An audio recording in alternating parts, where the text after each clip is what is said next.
Hello, magandang gabi ulit mga kapatid. At narito na naman tayo sa isa pang pagkakataon na ating harapin muli ang biyaya ng salita ng Diyos. Ang panahon ng biyaya na tayo'y tatanggap ng mga biyaya na mula sa mabiyayang Diyos. Narito na naman tayo sa pangalawang linggo ng Agosto. Mabilis ang pagtakbo. Ganun nga ang taon 2022, August 2nd week. At tayo nagpupuri sa Diyos na tayo narito pa rin.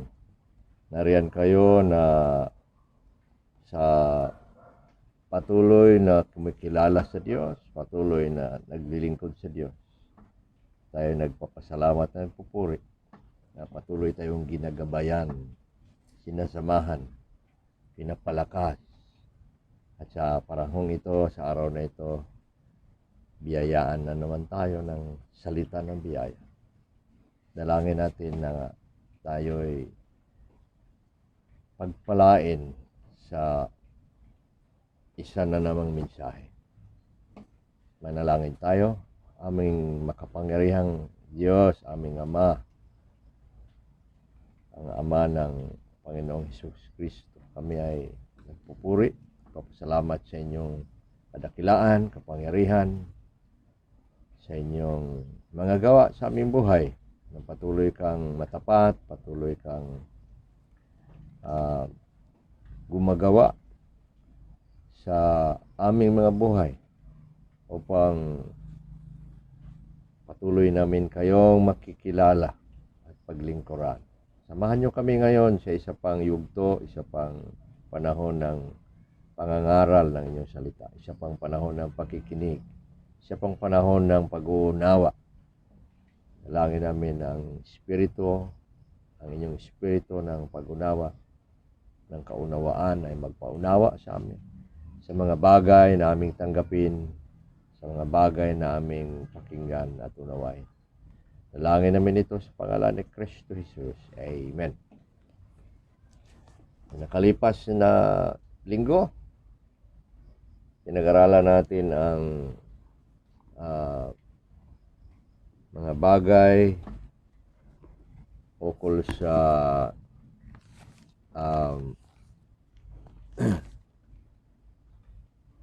biyaya ng pahinga, kapahingahan.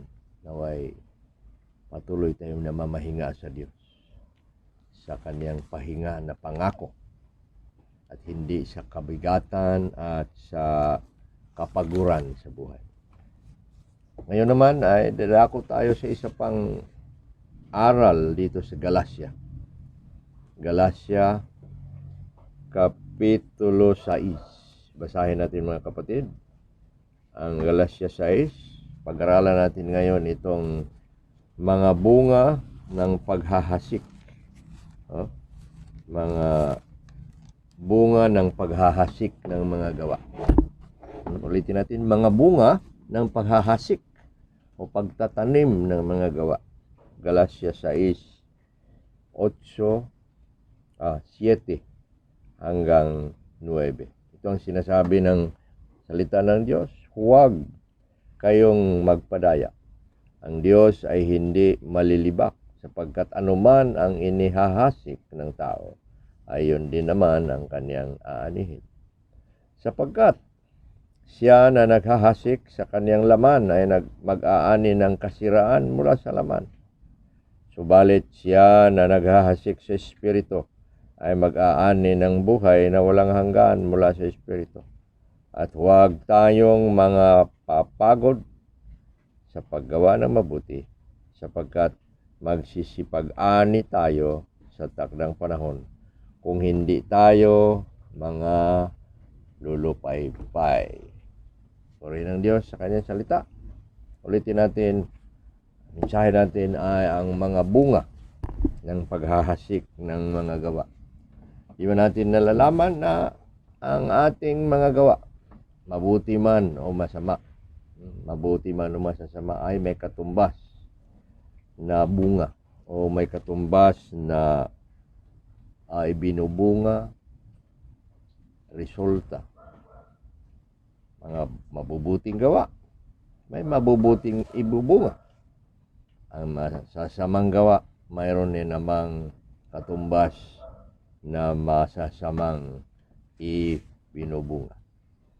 Kaya ito ang ating paksa ngayon, yung pag-aaral na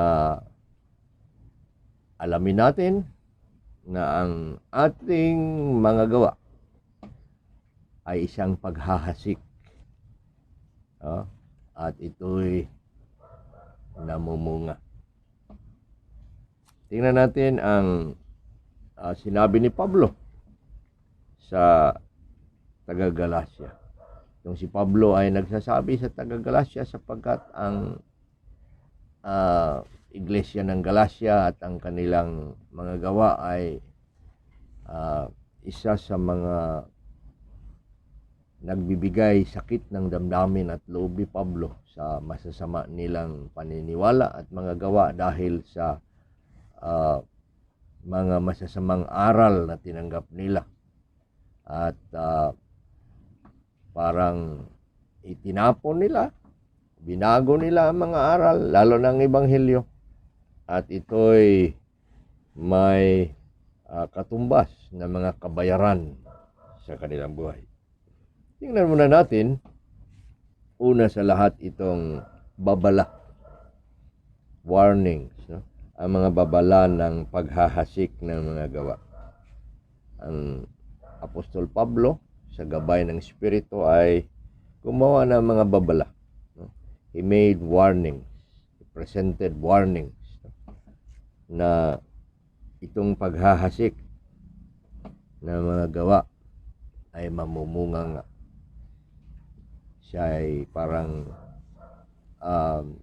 naglalagay ng mga signs, warning signs sa daan. Diba? Sa mga daan, mayroon tayong makikitang mga signs na ito ay mahirap na daan sapagkat madaling madidisgrasya ang mga sasakyan at linalagyan nila ng warning sign. Ang Biblia ay marami niyan at yan isa sa biyaya at kabutihan ng Diyos na ayaw niya tayong mapunta sa kapahamakan. Kanya ano ang mga babala ni ng Diyos ayon kay Pablo sa atin o sa mga taga-Galacia at para na rin sa atin. Ayon sa Galacia 6:7, ito ang sabi, huwag kayong magpadaya, ang Diyos ay hindi malilibak. Yan ang dalawang tinatawag na babala, 2 warnings na nagsasabi tungkol sa paghahasik ng mga gawa. Binabalaan tayo at lalo na naka-focus ang babala ni Pablo sa masamang gawa. Kasi hindi naman tayo babalaan sa mabubuti. Tayo naman ay purihin or sabihin nating tayo naman ay bigyan ng mabubuting balita tungkol sa mangyayari kung gagawa tayo ng masama. Bagamat ang sinasabi ng mensaheng ito ay dalawang paghahasik at dalawang pagtatanim at dalawang pagbubunga, ang babala ni Pablo ay nakasentro sa masasamang gawa. Tingnan natin. Ang unang babala, sabi ni Pablo, huwag kayong magpadaya. Be not deceived. Unang babala, huwag kayong magpadaya. Ano ibig sabihin yan? Ang pagkatukso o pagkahulog sa kasalanan sabi ng Biblia, ay ginagawa sa atin sa pandaraya. Nangyayari karamihan, hindi naman lahat ng pagkakasala. Ngunit maraming pagkakasala ay nangyayari sa pandaraya ng kasalanan. Ang Biblia nagsasabi na ang kasalanan ay nandadaya.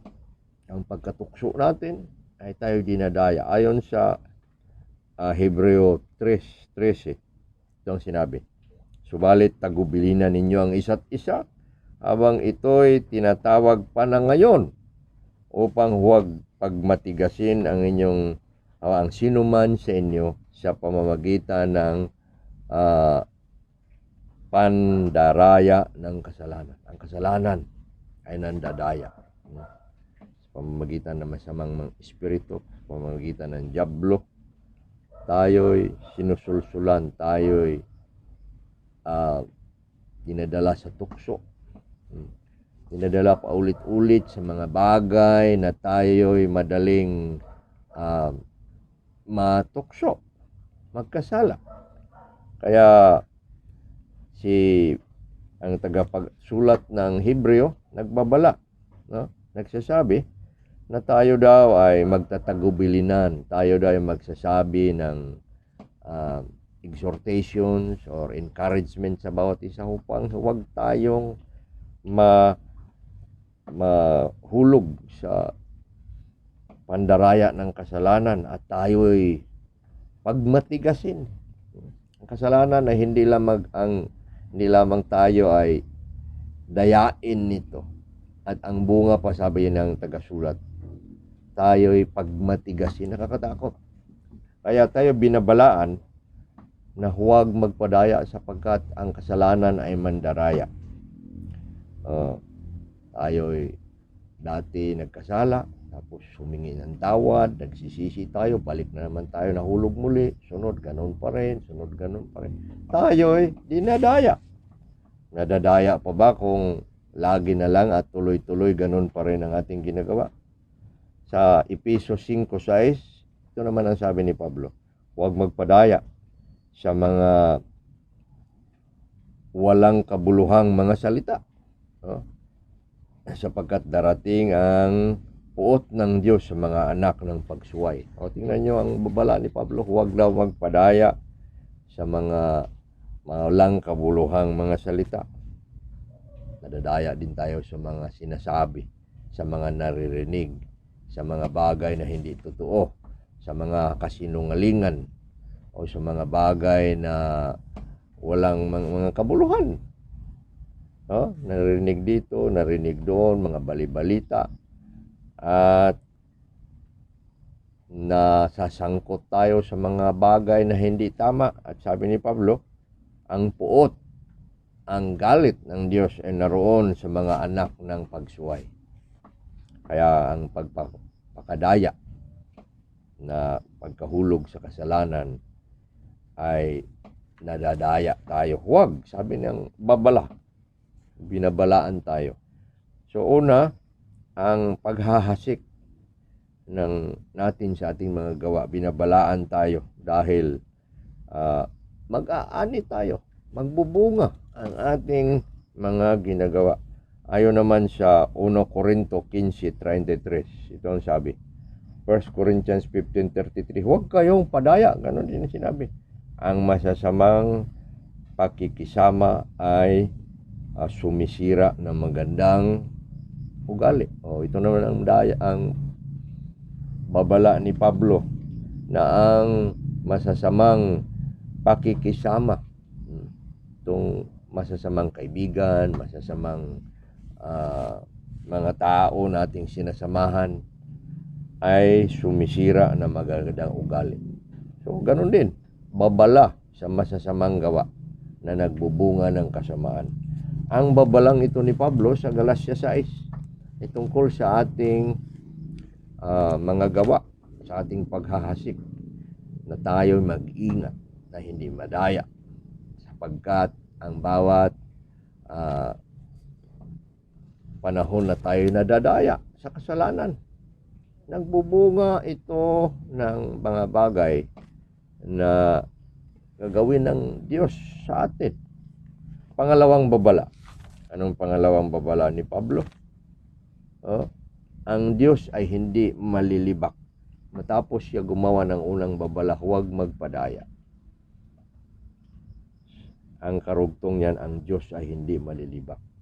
Bakit tayo kailangan hindi dapat magpadaya? Na ang kasalanan ay mandaraya, ang ating isip ay madaling lukuhin, at ang mga hindi totoo ay maging totoo, ang mga masasama ay maging mabuti. Nadayain tayo at binabalaan tayo sapagkat ang pagkahulog natin sa kasalanan ay magbubunga ng kasamaan. Pangalawang babala, ang Diyos ay hindi malilibak. God cannot be mocked. So we are told that we should not be deceived because God cannot be mocked. Anong ibig sabihin? Ang Diyos ay hindi malilibak. Hindi siya nakukutya. Ang ating Panginoong Diyos na napakabanal ay hindi maaring tutuyain, hindi maaring alipustahin, hindi maaring hamakin, hindi maaring dustahin, hindi maaring insultuhin ang Diyos, hindi maaring alimurahin, hindi maaring tungayawin. Yan mga iba't ibang Tagalog na salita.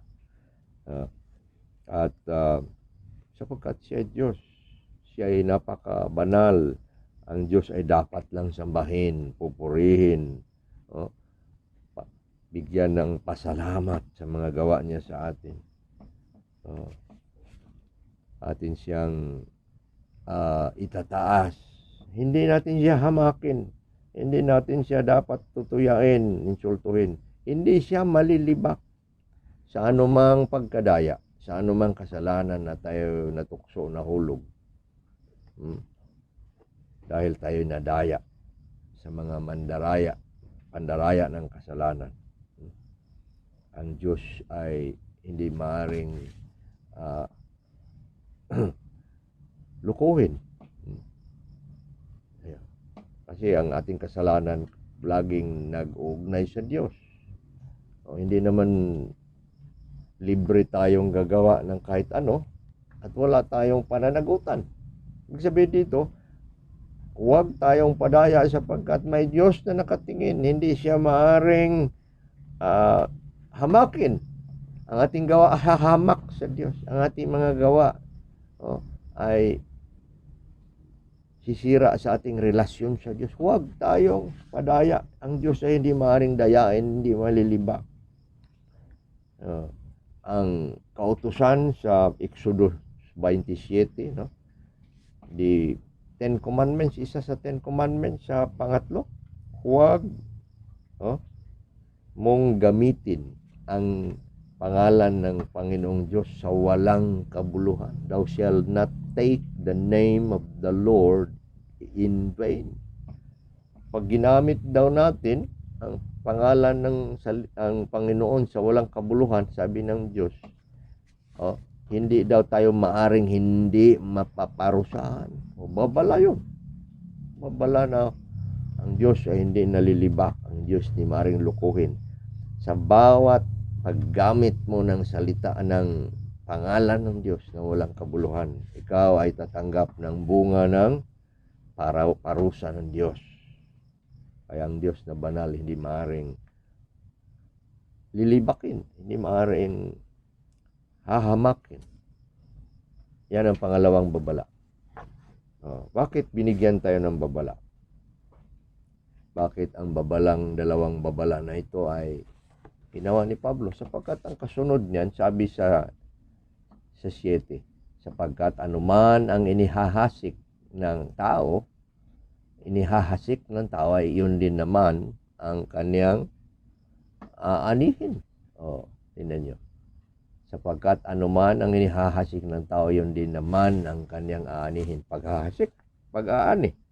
Ang pagkahulog sa tukso dahil nadaya tayo sa kasalanan. Sapagkat parang sinabi mo na okay lang sa Diyos. Hindi naman siya magalit siguro. Okay lang ito, Panginoon. Patawarin mo naman ako. mabait ka naman. Yun, sabi ng Biblia, God cannot be mocked. Ang Diyos hindi maaring hamakin. Hinahamak natin eh. Sabi nga ng Biblia, ang Espiritu ng Diyos ay nasasaktan. No? Sa English pa, the Holy Spirit is grieved by every evil doings, evil work that we do. Ang Diyos sa kanyang Espiritu ay nasasaktan. No? Kaya, hindi siya maaring dayain, hindi siya maaring lukuhin. Yan ang babala. Sapagkat ikaw at ako ay aani ng anuman tinatanim mo ay magbubunga. Ang mga mabuting gawa na paghahasik ay mag-aani ng kabutihan. Ngunit ang mga masasamang gawa na paghahasik, masasamang paghahasik, masasamang gawa na hinihahasik, nag-aani ng kasamaan. Ano naman ang dalawang uri ng paghahasik na sinabi ni Pablo? Kung binabalaan tayo na huwag tayong madadaya, huwag tayong padaya, sapagkat ang Diyos ay hindi maring lukuhin, hindi maliliba. Aani tayo. Tayo tatanggap ng bunga ng ating mga gawa. Ano ang dalawang uri ng paghahasik ng mga gawa? Ng ating paghahasik, dito ay paghahasik sa ating mga ginagawa. Dalawang uri sa 8. Sa verse 8, Galatians 6, sinabi, sapagkat siya na naghahasik, sa kanyang laman ay mag-aani ng kasiraan mula sa laman. Unang paghahasik ay paghahasik ng laman. Itong laman natin, unod sa Bisaya, yung laman, karne, itong ating katawan. Ano ang laman? Ay ang ating laman na sinasabi ang dating makasalanang kalikasan. This is the old sinful nature. At tayong Kristiyano o hindi pa tayo Kristiyano, laman, walang binago, makalaman ang iyong pag-iisip, makalaman, patay ka sa harap ng Diyos, ang iyong espiritu ay patay, laman lang ang nabubuhay sa inyo. Ngunit tayo naging Kristiyano na, narito pa rin tayo sa laman, hindi naman nawala. Siguro kung papunta na tayo sa kalangitan, may bago na tayong pagkatao, wala na yung sinful nature kasi wala ng kasalanan doon. Pero habang dito pa tayo sa makasalanang laman na ito, katawan na ito, mayroon pa itong laman, makasalanang pag-iisip, makasalanang gawa. Ang makasalanang pag-iisip ay pakikipag-away laban sa Diyos. Itong laman, makasalanang pag-iisip ay pakikipag-away sa Diyos ayon sa Roma 8:7. It's enmity against God. Bakit ang laman, itong masasamang pag-iisip, masasamang pag-iisip ng tao sa makalaman, bakit tinatawag ito na pakikipaglaban sa Diyos? Una, sapagkat hindi ito nagpapasakop sa Diyos. Ang laman, kung ikaw ay naroon sa makalaman na pag-iisip, naroon ka sa makalaman na pamumuhay, ikaw ay hindi nagpapasakop sa Diyos. Ano pa? Ikaw ay hindi maaring magpapasakop, hindi nagpapasakop, at hindi maaring magpapasakop. Kakatakot ang pamumuhay ayon sa laman. Tayong Kristiyano, dapat ang Kristiyano, kapatid, ay hindi na makalaman. Kaya ang Biblia nagsasabi, ang na kay Kristo, ang naging isa kay Kristo ay bagong nilalang. Ang dati lumipas na, ngayon ay bago na. Ang laman ay napuksa. Ano palang nangyayari sa laman? Ayon sa Biblia, sa mga taong sumasampalataya, kagaya natin, ang laman ay ipinako sa cross kasama kay Kristo. Nung tayo binautismuhan, nung tayo ay naging isa kay Kristo, ang Biblia nagsabi itong laman, itong makasalanang pag-iisip ay ipinako na. Kaya sa Roma 6:11, dahil ipinako na nga yan, kailangan daw laging ibilang ang ating desisyon, ibilang laging patay. Doon sa bautismo namatay ang dati kong pagkatao. Araw-araw pinapatay. Kailangan ibilang ninyo ang inyong mga sarili na patay na. So, laging isipin na ang aking dating laman, pagkatao ay patay na. Kaya, ang unang paghahasik, ang unang klase, unang uri ng paghahasik ng gawa ay itong makalaman na mga gawa. Gawa na udyok ng laman. Kaya masasama. Masasamang gawa ang ibig sabihin. Lahat ng masasamang gawa ay makalaman. Yan ang sinabi ni Pablo sa Kapitulo 5 ng Galacia. Dito tayo sa 6. Babanta tayo sa 5. 5:19. Ngayon, nanghahayag ang gawa ng laman. Ito ang mga gawa ng laman na sinasabing inihahasik ng laman. Tingnan nyo. Pangangalunya, pakikiapid, karumihan, kahalayan, pagsamba ng mga Diyos-Diyosan, pagkukulam, pagkamuhi, pag-aaway, mga paninibugho, pagkapuot, singgalutan, mga pagkahati-hati, mga hidwang na paniniwala, pagkainggit, mga pagpatay, paglalasing, mga walang taros na pagsasaya. At ang mga katulad nito, babalaan ko kayo, sabi niya, ang lahat, sabi niya, na silang mga nagsisigawa ng ganitong mga bagay ay hindi magsisipasok sa kaharian ng Diyos. Takatakot. Dahil ang unang uri ng paghahasik ng mga gawa ay ang makalaman na paghahasik. Ang paghahasik ayon sa laman. That sowing in the flesh. Okay. Punta tayo sa pangalawang uri. Ano naman ang pangalawang uri ng paghahasik? Matapos sinabi ni Pablo ang unang uri na ito ay ayon sa laman. May pangalawa. At ito ay ang mabuting paghahasik. Ang paghahasik sa Espiritu. Ayon sa Espiritu. Sowing in the Spirit. Ibig sabihin, kanina paghahasik sa laman, masasamang paghahasik, masasamang gawa, masasamang pagtatanim. Ano mga ginagawa na masasama, paghahasik sa laman. Dito naman, ang mabubuting gawa, mabubuting paghahasik, mabubuting pagtatanim sa buhay.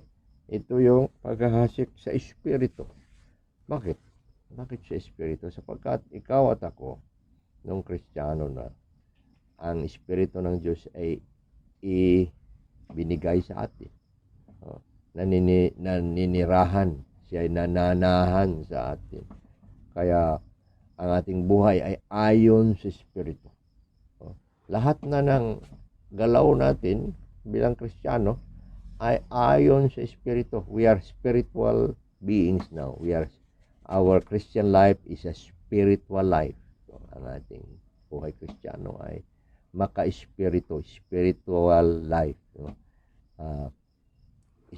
Isang buhay spiritual. Kaya bawat gawa nating mabuti ay spiritual na gawa. Ibig sabihin, maka-espiritu, mga gawa ayon sa Espiritu. Kung hindi ka spiritual, kung hindi ka gumagawa ayon sa Espiritu, ikaw ay gumagawa ayon sa laman. Dalawa lang. Ayon sa laman, ayon sa Espiritu.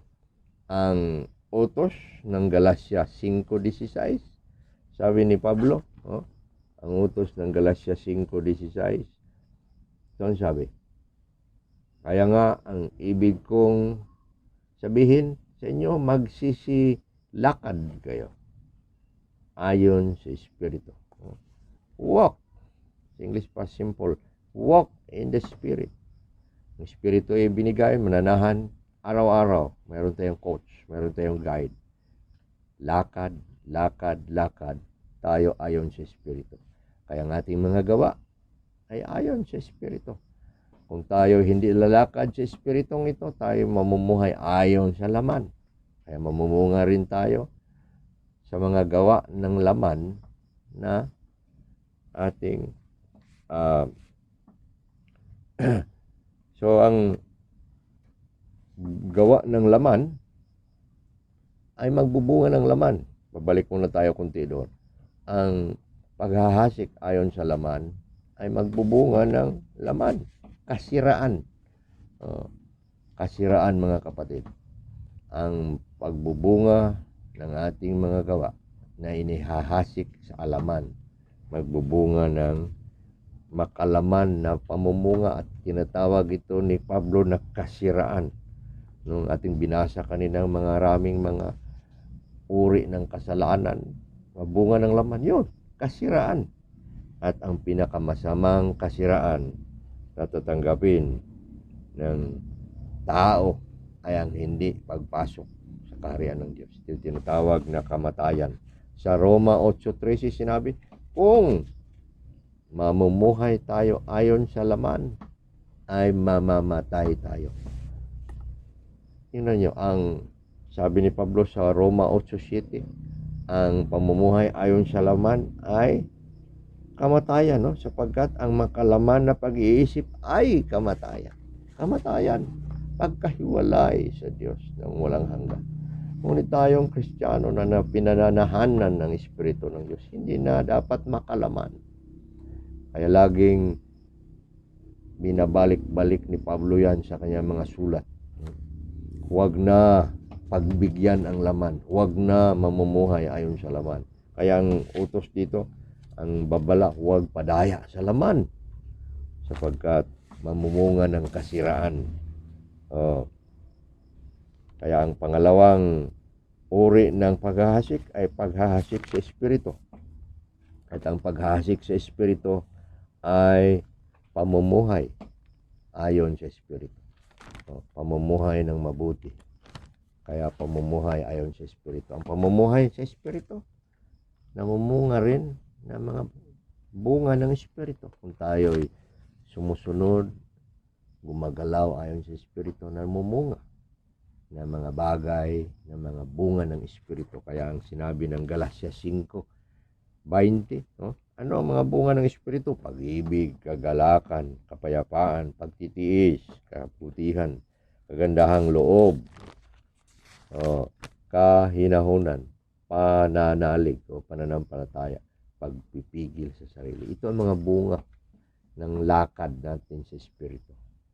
Kaya yan ang mga mabubuting gawa, mabubuting bunga ng Kristiyano na lumalakad ayon sa Espiritu. Kung tiyak na ang lakad ng paghahasik sa laman ay tiyak na mamunga ng kasiraan at mamunga ng pagkahiwalay sa Diyos, tiyak din naman na ang pamumunga o ang paghahasik sa Espiritu ay mamumunga rin ng mga bunga ng Espiritu. O tiyak na ikaw lalakad sa Espiritu, tiyak na mamumunga tayo ng mga sinasabi nating 9 na bunga ng Espiritu. At ang mga bunga rin ito, ugali ito. Ito ay mga kaugalian na siyang maging paraan ng ating pagbubunga.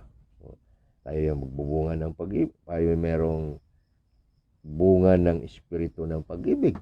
O kaya tayo umiibig ng iibig. Tayo gumagalaw ayon sa pag-ibig sapagkat may bunga ng pag-ibig. Kung may bunga ng kagalakan, tayo'y mga taong namumuhay ayon sa kagalakan. Kung namumunga ng kapayapaan, tayo'y mga taong mapayapa at gumagawa ng mga bagay ng kapayapaan. At tiyak na magbubunga itong mga gawa ayon sa Espiritu. At ang bunga daw ayon sa sabi ni Pablo sa Galacia 6:8. Tingnan nyo. Subalit siya na naghahasik sa Espiritu ay mag-aani ng buhay na walang hanggan. Yan ang dulo na ng bunga. Pero ang bunga una ng Espiritu, ng paghahasik ng gawa ng Espiritu ay ang ating ang mabubuting idudulot nito, ang mga mabubuting ibibigay, ipagkaloob ng Diyos, mga pagpapalang espiritual araw-araw sa atin, ang ating pagunlad, ang ating paglago, ang ating pagbubunga ng mga bagay na mabuti sa bilang Kristiyano. Yan ay mga bunga ng paghahasik ng Espiritu. Ikaw ay nagpapatutuo ng iyong pananampalataya sa iba. Sinasabi mo si Kristo sa ibang tao. Magbubunga ka ngayon ng mga taong kumikilala kay Kristo. Magbubunga ka ngayon ng pag-unlad ng iyong buhay sa laman, yung buhay sa mundong ito. Ikaw ay pagpapalain ng maraming bagay. Yun, sinasabing mga bunga ng Espiritu. Kaya dalawang uri ng paghahasik sa laman, paghahasik sa Espiritu. Si Pablo, ayon sa paghahasik ng Espiritu sa katapusang bersikulo sa 9, at huwag tayong mga papagod sa paggawa ng mabuti, sapagkat magsisipag-ani tayo sa takdang panahon. Pag-ani ay takda o tinatakda ng panahon. Kung ikaw ay nagtatanim, ikaw ay taong mahilig magtanim, may panahon ang pag-aani. Hindi kaagad mamumunga o mag-aani ang tao sa kanyang itinanim na tanim. Tanim ka ng papaya, 1 taon bago mamumunga. Tanim ka ng saging, 1 taon bago mamumunga. Matagal ang paghihintay. Pero tiyak na darating ang panahon na takda ng pamumunga. Ganon din sa ating mga gawa. Hindi kaagad. Pero may takdang panahon ng pag-aani. Kaya ang pag-aani na sinabi ni Pablo dito, pag-aani ng mabuti. Huwag tayo daw mga papagod sa paggawa ng mabuti. Dito naman ay ang kabila. Kanina binabalaan tayo na huwag padaya, sapagkat ang lahat ng mga gawa nating masasama ay mag-aani ng kasamaan kung lilibakin natin, kung kukutyain natin ng Diyos sa ating mga gawa. Ngunit dito naman, ang ating mabubuting gawa ay tayo naman ay tinuturuan na huwag mapagod. Huwag nating itigil. Dapat ang itigil ay masasamang gawa. Ang mabubuti ay ipagpapatuloy. Huwag ititigil. Sapagkat mag-aani. Tayo naman ay pinapasaya. Binabalaan tayo na huwag gagawa ng masama, sapagkat ang Diyos ay hindi madadaya. Aanihin mo ang iyong itinatanim sa mabuti naman na baksa, sa mabuting pagtatanim. Sabi ni Pablo, huwag tayong mapapagod sa paggawa ng mabuti, sapagkat